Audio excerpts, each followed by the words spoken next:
I have to sign up for Medicare when I turn 65? I get that question all the time from referrals and from when I'm teaching Medicare educational classes. My name is Kris Wilcoxen.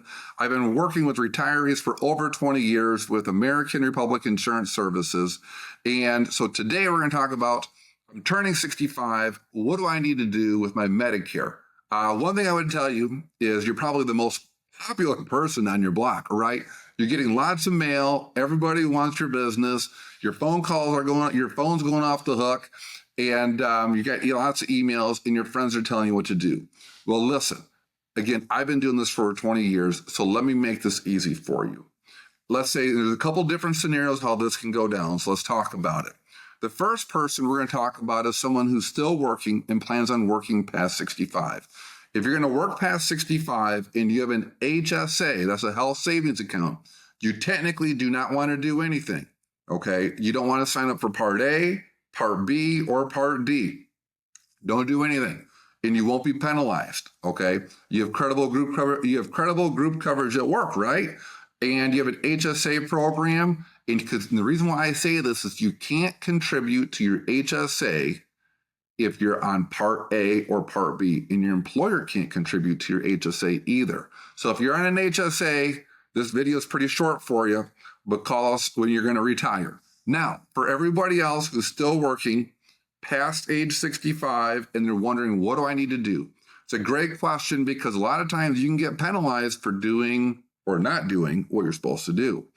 If I'm working past 65, I got good group coverage, it's very inexpensive, I'd probably take Part A of Medicare, okay? And Part A is a hospitalization and it's free.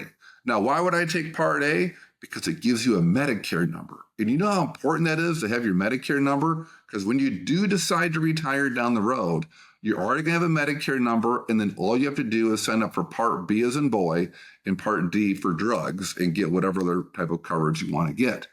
But you won't be penalized, and having the Medicare number is key.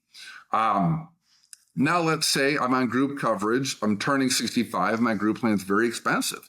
You probably want to reach out to someone local. You can click the link below to arisagency.com and talk to a local broker, because you may be better off going on to Medicare A and B and picking out a program than paying for an expensive group plan. Now there's the other individual who's retired before 65. Kudos to you.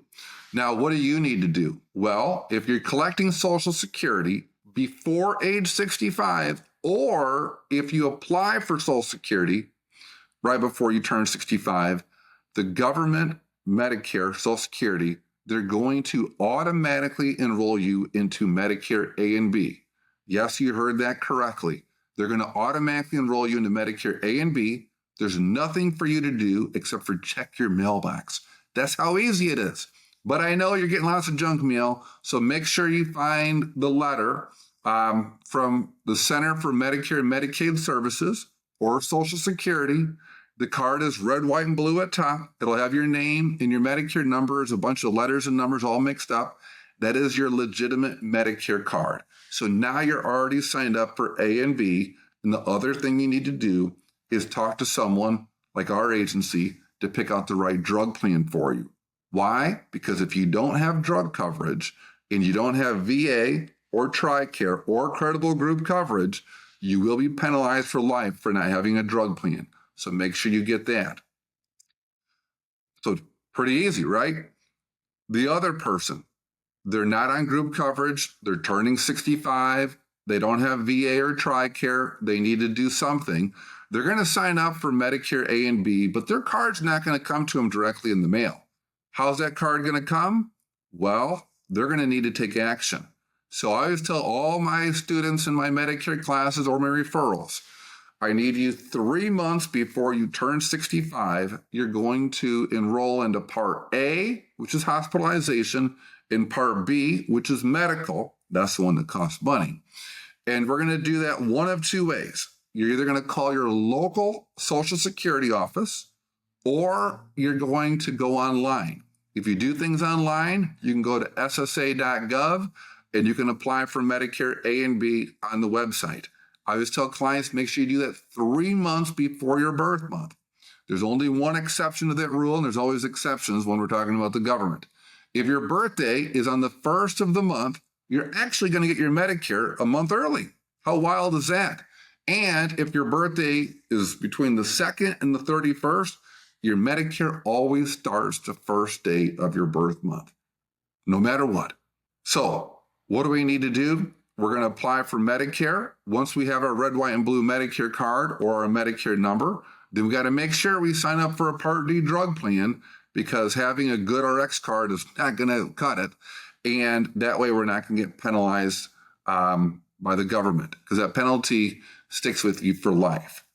So that concludes, do I have to sign up for Medicare at 65? I hope this video was helpful. Please click the link below, arisagency.com, where we have hundreds of local reps that could help you navigate Medicare and your insurance options. Again, my name is Kris Wilcoxen, and I appreciate you watching this video. Thank you.